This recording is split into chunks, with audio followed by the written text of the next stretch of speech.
जय श्री कृष्णा सभी भक्तों को। सभी का स्वागत है कृष्णा डिवोशन चैनल पर।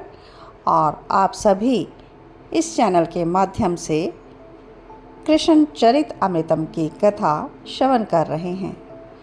डेली 1 एपिसोड पोस्ट किया जाता है और यह सभी एपिसोड्स आपको कृष्ण चरित अमृतम की प्लेलिस्ट में मिल जाएंगे। तो जिन भक्तों ने अभी तक यह लीला कथा का आस्वादन नहीं किया है वो प्लेलिस्ट में जाएं और 1 बाय 1 प्रभु श्री कृष्ण की सभी लीला कथाओं को लिसन करें। और जो भक्त कंटिन्यू कर रहे हैं उनका भी बहुत बहुत हार्दिक आभार। प्रभु श्री कृष्ण की कृपा आप सभी पर यूं ही बरसती रहे। तो चलिए स्टार्ट करते हैं आज का श्री कृष्ण चरित अमृतम भाग 288। पिछले भाग तक हमने श्रवण कर लिया है कि बलराम जी आ चुके हैं ब्रज वृंदावन धाम में और सभी ग्वाल सखा उनसे तरह तरह के प्रश्न पूछ रहे हैं, द्वारिका के बारे में, श्री कृष्ण के बारे में और वहाँ का सारा हाल जान रहे हैं। और अब 2 महीने ब्रज में रहने के बाद दाऊ दादा के लौटने का समय आ गया है। तो आज के भाग में हम जानेंगे यशोदा मैया का पत्र। क्या लिखवाया है यशोदा मैया ने पत्र मनसुख के द्वारा। दाऊ कहाँ कहाँ गए, किस किस से मिले और किसका स्नेह ज़्यादा उमड़ा और ब्रजवासियों ने कैसे उनको पलकों में बिठाया, और ये सारा हाल यशोदा मैया लिखवा रही है पत्र के द्वारा मनसुख से। मनसुख बहुत उदास है क्योंकि बलराम जा रहा है वापस द्वारिका।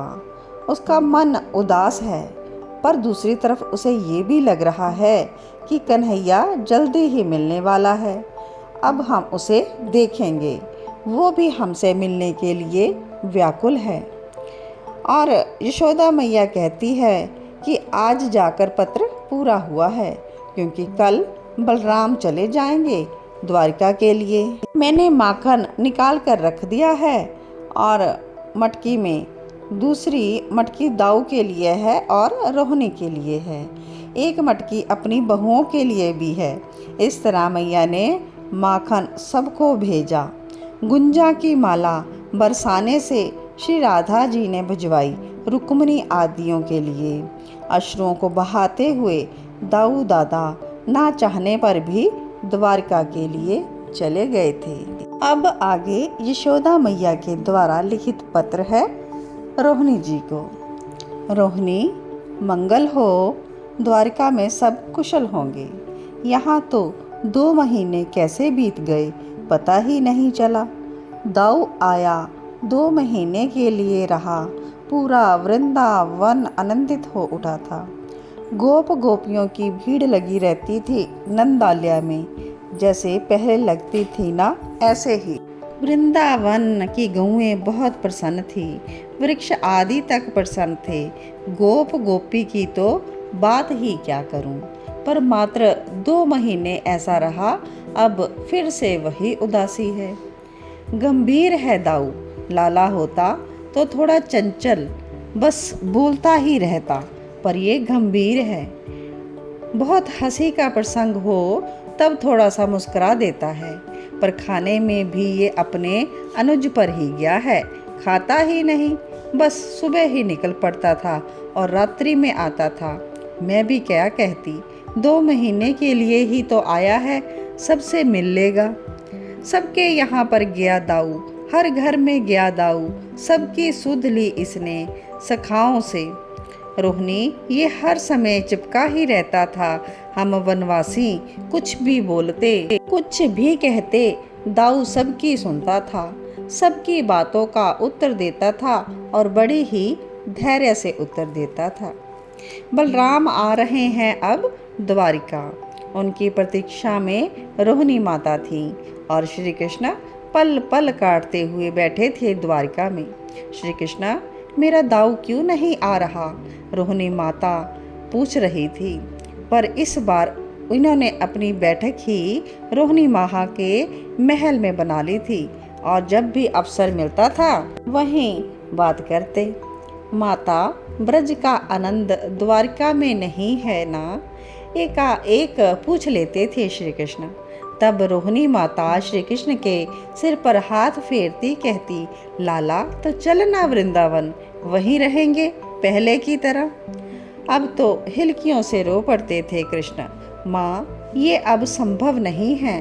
अब हम मिलने वाले हैं मैया से, बाबा से, गोप गोपियों से, और बड़े ही भोलेपन से नेत्रों में अश्रुओं को भरकर रोहिणी माता से पूछते।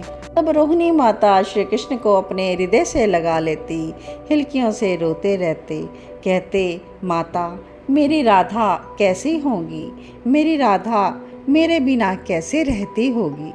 रोहिणी माता अपने पुत्र को संभालने के लिए कहती थी, संभलो कृष्ण, आज रथ आ ही गया बलराम का। श्री कृष्ण को यह सूचना मिली। वो अपनी सुधर्मा सभा में बैठे थे, मंत्रियों से उनकी मंत्रणा चल रही थी। तभी समाचार आ जाता है, बलभद्र वृंदावन से आ गए। बात सुनते ही श्री कृष्ण दौड़ पड़े और सभा वहीं रह गई। मंत्रीगण स्तब्ध रह गए। ये पीताम्बरधारी आज द्वारिका का नहीं था, ये वृंदावन का था। वृंदावन का नाम सुनते ही दौड़ पड़ा था। माता रोहिणी के महल में दाऊ गए थे और दौड़ते हुए श्री कृष्ण भी वहीं पहुंच गए। रोहिणी माता के हाथों में पत्र है और वह पढ़ रही है यशोदा मैया का पत्र। श्री कृष्ण वहीं खड़े हो गए सावधान की मुद्रा में, क्योंकि उनकी प्यारी मैया यशोदा का पत्र था। यशोदा मैया ने लिखा, रोहिणी बरसाने भी गया था दाऊ। हाँ रोहिणी, दाऊ बरसाने में गया था। विश्वभान जी ने और कीर्ति ने बहुत आदर किया था, पर राधा को वहाँ नहीं देखा। तो ललिता सखी से पूछा कि वो महल में कहाँ रहती हैं। ललिता का उत्तर क्या था, वो तो वनों में रहती हैं, उन कुंजों में रहती हैं जहाँ कभी विहार हुआ था श्याम सुंदर और उनका। रोहिणी बरसाने से जब दाऊ लौटकर आया था ना, तो बहुत ही शांत था। वैसे तो दाऊ शांत ही रहता है, पर ये शांति सबसे अलग थी। राधा बिटिया से मिला, मैंने इतना पूछा तो बस रोने लगा था और बोला, मैया वो अभी भी कुंजों में अपने कन्हैया को खोजती है। मैं गया था बरसाने तो ललिता से पूछा, वो मुझे गहवर वन में ले गई।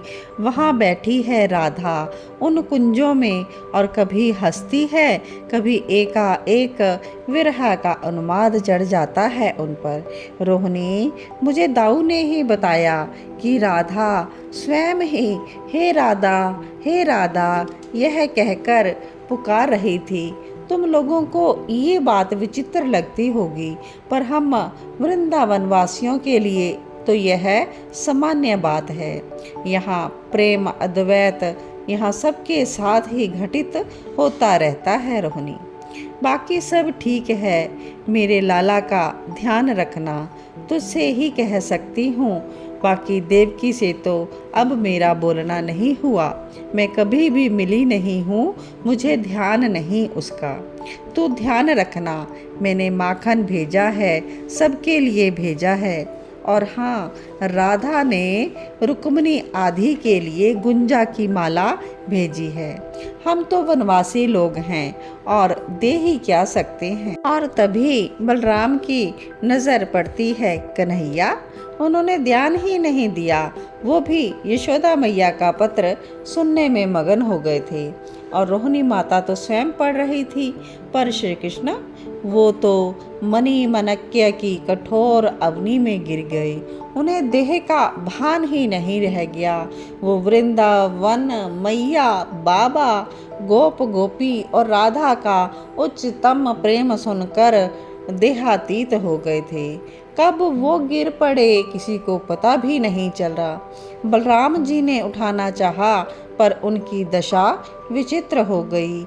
मस्तक अपने गोद में रखकर दाऊ उनके घुंघराले केशों को सहलाते रहे और श्री कृष्ण के रोम रोम से प्रकट हो रहा था, राधा राधा राधा, श्री राधा श्री राधा श्री राधा।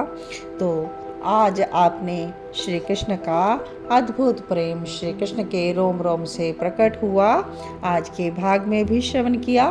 तो आगे के भाग में श्री कृष्ण और श्री राधा का आदर्श प्रेम, इसके बारे में हम नेक्स्ट भाग में चर्चा करेंगे। तो आज का श्री कृष्ण चरित अमृतम हम यहीं पर विश्राम लेते हैं। मिलते हैं नेक्स्ट भाग में नेक्स्ट कथा के साथ। तब तक आप सभी के हृदय में बैठे प्रिया प्रीतम को मेरा कोटि कोटि वंदन।